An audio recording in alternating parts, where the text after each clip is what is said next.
The same principle applies to health in business. We manufacture our own bankruptcies and failures just as we manufacture our successful businesses. When greed and selfishness prevent one from giving equally with what he is receiving, the law of arithmetic balanced interchange works against him instead of for him.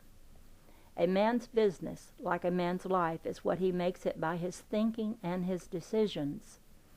If a man obeys the law and works with it and uses good judgment in his decisions, he must succeed. He could not fail even though he implicitly obeyed the law but used poor judgment. I know of a man who failed just because he chose the wrong side of the street. The flow of traffic was on the other side of the street and people would just not cross over.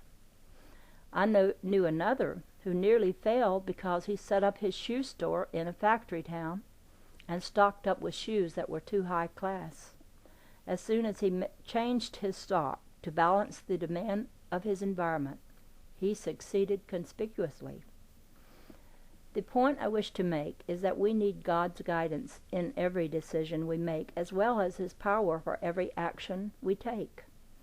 The more we try to live and act by ourselves alone, the weaker we are, and the more suffering we create for ourselves. Question: I assume that you believe in going to a spiritual healer if one is ill or in trouble. Do you? Answer: it is advisable to seek help from anyone who has a better spiritual foundation than you yourself have. You must have confidence, however, that the one you go to has more knowledge than you have, otherwise you might not receive help. To illustrate my meaning, assume that you are a musical student. If you desired advancement in music, you would not go to a teacher in whom you did not have a great confidence. The same principle applies to a spiritual leader. Question: do you think a science healer is right in preventing a patient with a broken leg from going to a surgeon? I know of such a case right now where a healer tells her patient that God will cure him without going to a surgeon. Answer: any healer who so advises is performing a great injustice to her patient. She is perfectly right in saying that God will mend the broken leg without going to a surgeon, or without even going to her. God heals the broken legs of animals or of people in primitive places. But nature does not reset a broken bone where one bone is bent in a wrong direction or has passed beyond the break. Nature is God's law being manifested, but nature's law heals broken bones as it finds them, and leaves many humans and animals hopelessly crippled. All bodies are mechanical instruments, whether created by God or by man, manifesting God's creative power. All are the creations of the one mind. God's mind and man's are one. God's mind creates what it desires through the electric action of thinking. The very healing process of growth is electrical action. When man manifests God, he is thinking his knowing into form through electric action, just as God does. Now let us apply that to your question about the surgeon and the broken leg. The broken leg is part of a machine made by the mind of God and man through the desire to create in the form of man. If you will concede the fact that God's mind knew how to create a man through action, you must concede that the action of the surgeon in setting the bone in the right direction is God mind and man working in cooperation. Bear in mind that the surgeon does not heal, he but sets the bone in the direction it should be set. God mind does the healing in accord with law. Both the patient and the surgeon are extensions of the God mind, and both can hasten the healing by adding the omnipotence of their desire to God's desire. The surgeon is a part of the law. Is that clear to you now? Question: yes, but I do not like the casual way you describe a man's body as a machine. A man's body has life in it. An automobile is also a machine, but it is a dead thing made of matter. Answer. There is not difference whatsoever between the body of a man and the body of an automobile. Both are made of matter, and both are dead things in themselves. Neither man nor automobile have life in their material bodies. When intelligence sits within the body of man, the body acts to fulfill the desire of that intelligence. The body of man then does what the will of the mind, which operates the body, demands of it. Likewise, when intelligence sits within the body of the automobile, the body obeys the will of the intelligence which occupies it and acts to express the demands of that will. Let us assume that the automobile had a broken wheel. The intelligence of man's knowing would be needed to replace or repair it. As it is not an organic growing machine, it will not heal of itself as a broken leg would. But if a broken leg was twisted out of line, or the bones passed each other, nature would heal them in their misshapen pattern. The intelligent knowing of man is needed to reset the bones so that nature will do its part.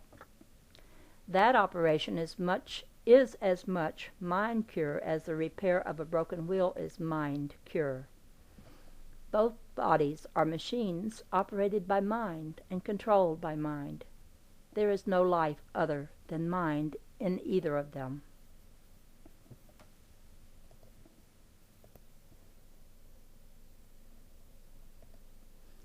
Question.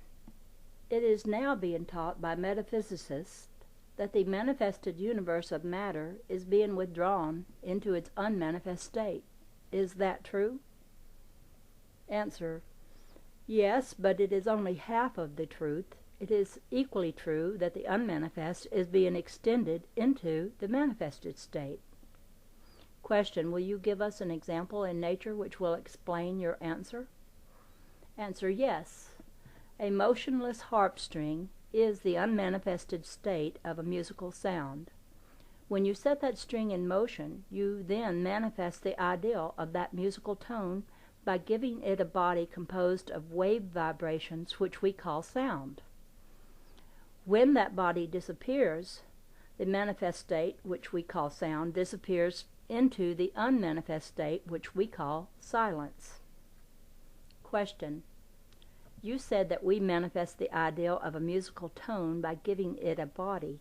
What do you mean by that? Surely you do not mean that a musical tone has a body, do you? I think of a musical tone as just a vibration. Answer. All bodies of every species and everything in creation are but vibrations, electric wave vibrations. Bodies appear when wave vibrations begin, and they cease when wave vibrations cease. When human bodies manifest the ideal of man by vibrating into the form of man, we call that birth. When those wave vibrations cease, we call that death. But sounds are born and they die, just as animals are born and die. But we never think of sounds as living and dying and being reborn, because we are not aware of their scientific similarity in both principle and mechanical process. Question. You certainly do not mean that the birth and death of a person is merely the beginning and end of vibrating waves of motion, do you? Answer. We are not speaking of a person, we are speaking of the body of a person. The person is never born, never dies, nor is ever in motion. The person is mind, or ideal of mind. The person is the one being, unmanifest. The body of a man is the ideal of man made manifest by being set in motion. As I before stated, there is no difference in the mechanics of birth or death of a body, which we call a musical tone, or of man, insect, flower, planet, or sun.